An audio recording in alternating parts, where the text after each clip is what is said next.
A Linguagem do Universo. Versão brasileira Som de Vera Cruz Studios. Distribuição Sinapse.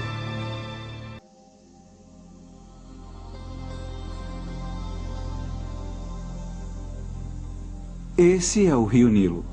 Ele é a fonte de vida do Egito há milênios. Foi aqui que surgiram alguns dos primeiros sinais da matemática que conhecemos hoje. As pessoas abandonaram a vida nômade e começaram a se estabelecer aqui por volta de 6.000 a.C. As condições eram perfeitas para a agricultura.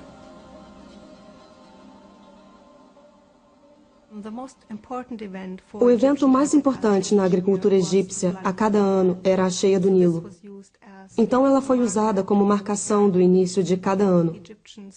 Os egípcios registraram o que acontecia em períodos de tempo. Para estabelecer um calendário como esse, você tem que contar quantos dias, por exemplo, havia entre as fases da lua, ou quantos dias havia entre duas cheias do Nilo.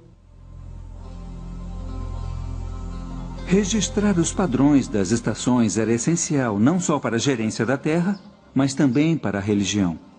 Os antigos egípcios que se estabeleceram nas margens do Nilo acreditavam que era o deus do rio que o enchia a cada ano e, em troca da água que fornecia a vida, os cidadãos ofereciam uma porção da produção como agradecimento.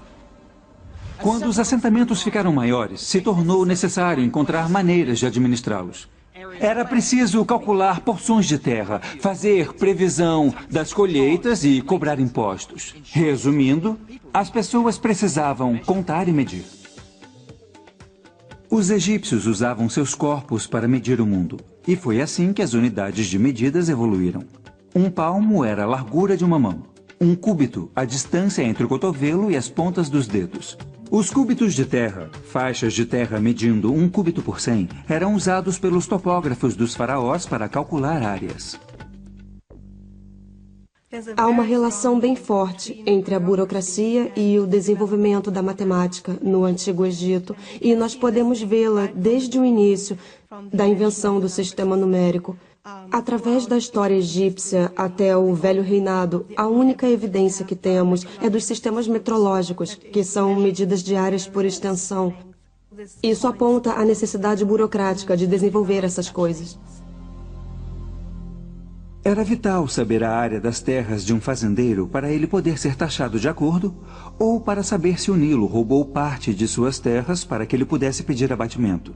Isso significava que os topógrafos dos faraós calculavam frequentemente a área de partes irregulares de terra. E a busca por solucionar esses problemas práticos que os tornaram os primeiros inovadores matemáticos.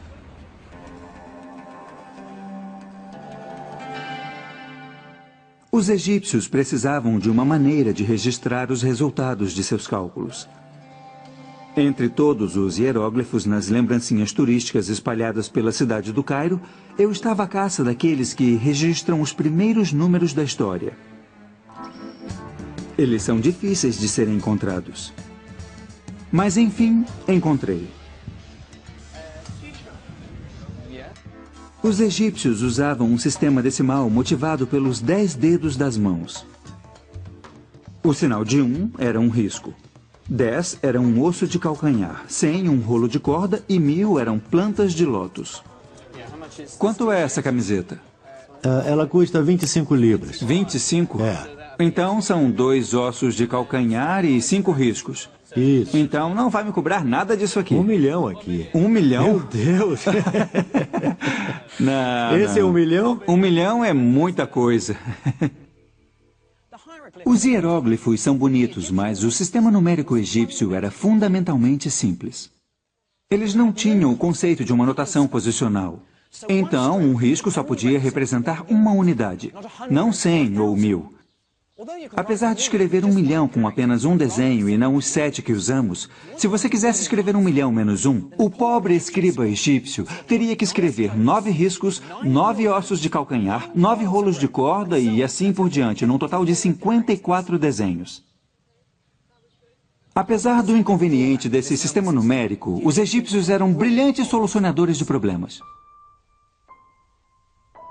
Sabemos disso por causa dos poucos registros que sobreviveram. os escribas egípcios usavam folhas de papiro para registrar suas descobertas matemáticas. Esse delicado material feito de talos de plantas foi destruído com o tempo e muitos segredos pereceram com ele. Mas há um documento revelador que sobreviveu. O papiro matemático de Hind é o documento mais importante que temos hoje da matemática egípcia. Temos uma boa ideia de que tipos de problemas os egípcios tinham que enfrentar em sua matemática. Também temos uma demonstração explícita de como as multiplicações e divisões eram feitas. O papiro mostra como multiplicar dois números grandes. Mas, para ilustrar o método, vamos pegar dois números menores. Vamos usar 3 vezes 6. O escriba pegava o primeiro número, 3, e colocava numa coluna. Na segunda coluna, ele colocava o número 1. E depois dobrava os números em cada coluna, então 3 se tornava 6. E 6 se tornava 12. E depois, na segunda coluna, 1 se tornava 2. E 2 se tornava 4. Aqui está a parte interessante. O escriba quer multiplicar 3 por 6. Então pega os grupos na segunda coluna, que somam 6. São 2 mais 4. Depois ele volta à primeira coluna e pega as fileiras correspondentes ao 2 e ao 4. Então são 6 e 12. Ele soma os dois para ter a resposta 18. Mas o mais impressionante para mim nesse método é que o escriba escreve efetivamente o segundo número em 6 binários. É um lote de 4, um lote de 2 e nenhuma unidade, que é 1, 1, 0. Os egípcios entenderam o poder dos binários mais de 3.000 anos antes do matemático e filósofo Leibniz revelar o seu potencial. Hoje, todo o mundo tecnológico depende dos mesmos princípios que eram usados no Antigo Egito.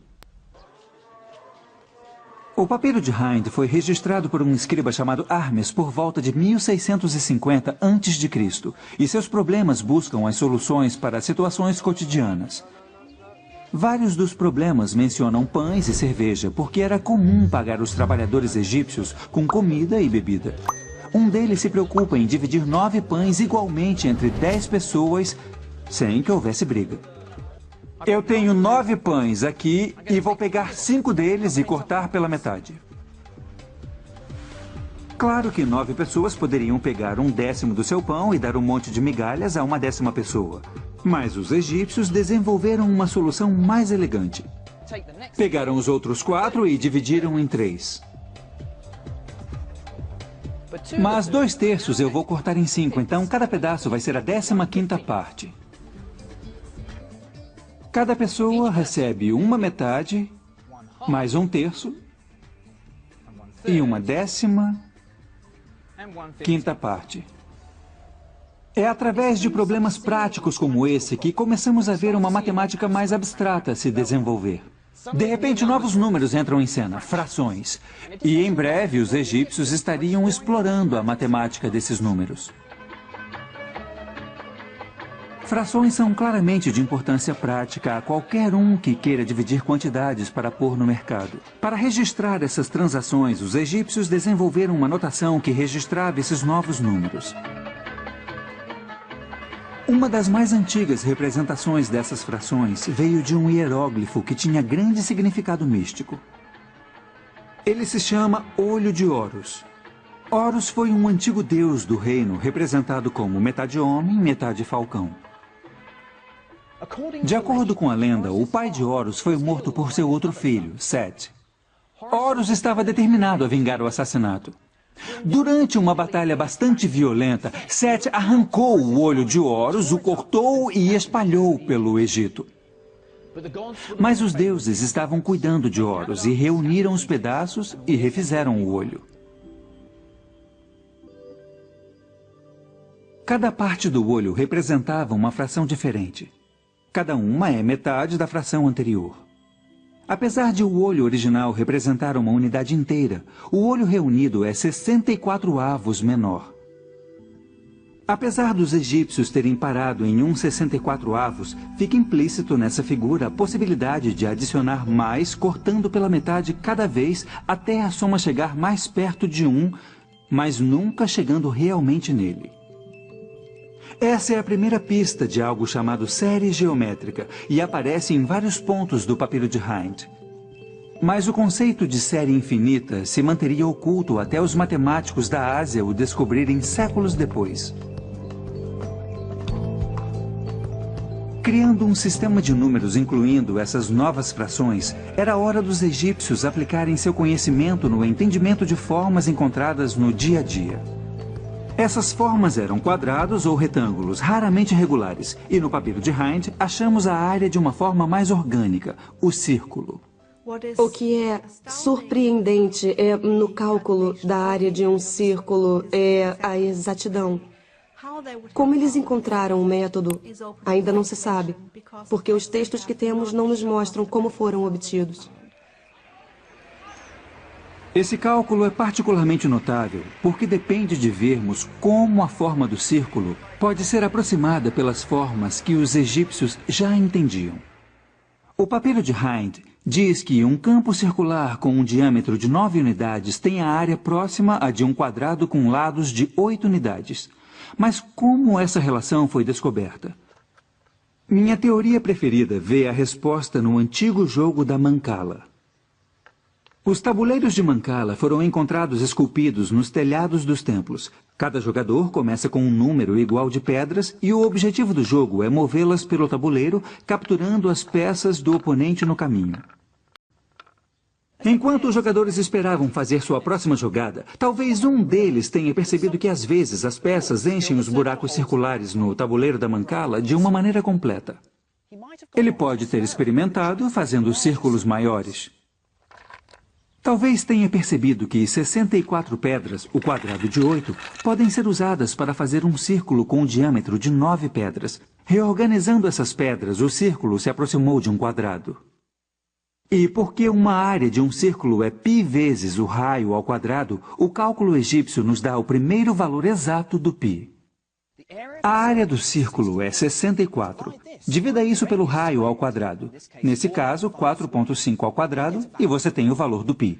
Então, 64 divididos por 4,5 ao quadrado são 3,16, apenas um pouco abaixo dos 2 centésimos do seu verdadeiro valor. Mas o mais brilhante é que os egípcios usavam essas formas menores para capturar a forma maior.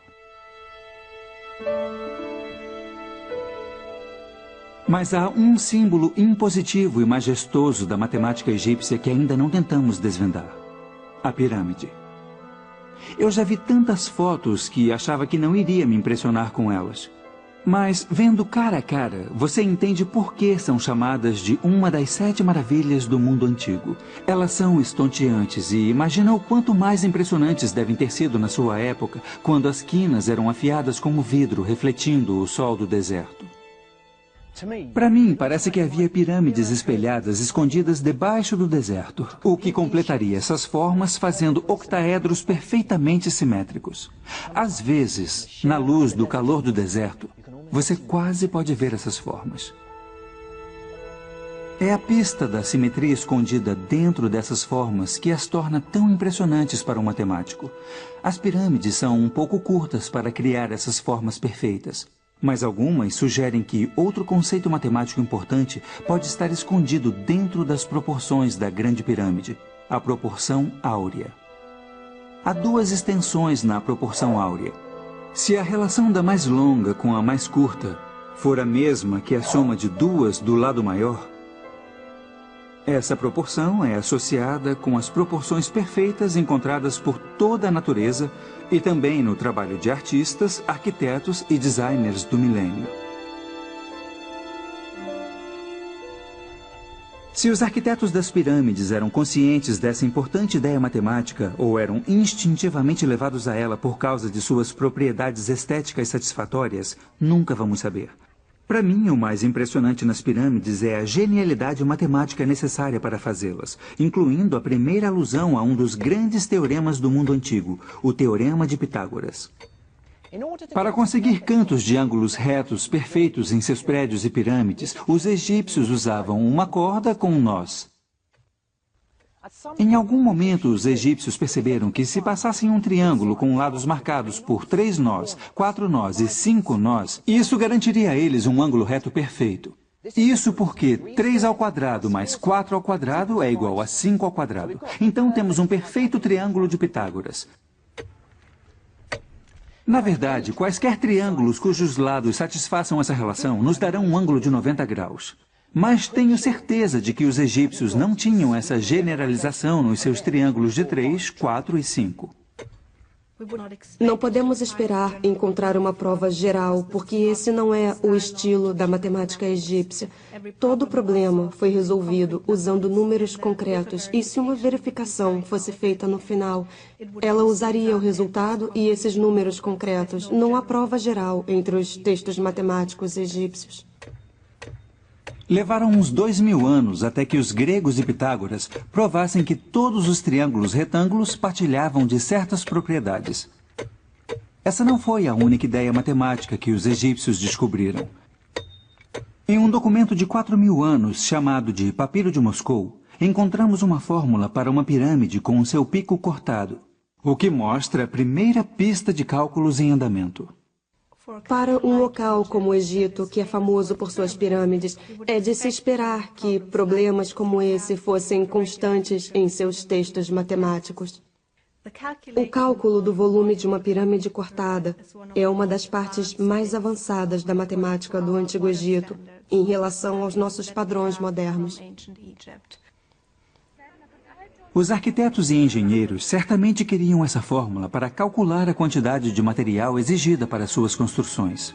Mas a sofisticação da matemática egípcia é que pôde produzir um método tão bonito.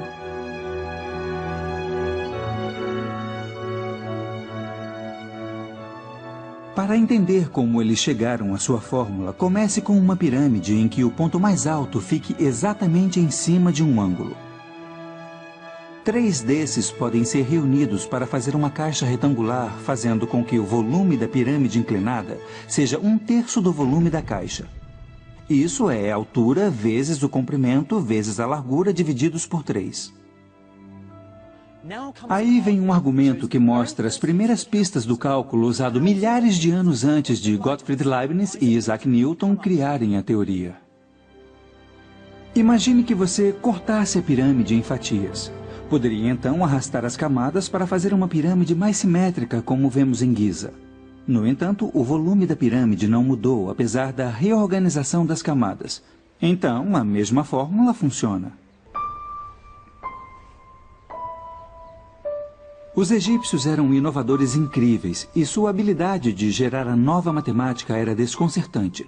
Para mim, eles revelaram o poder da geometria e dos números, e deram os primeiros passos em direção às excitantes descobertas matemáticas que viriam. Mas havia outra civilização que tinha matemática para rivalizar com a do Egito. E sabemos muito mais sobre suas conquistas.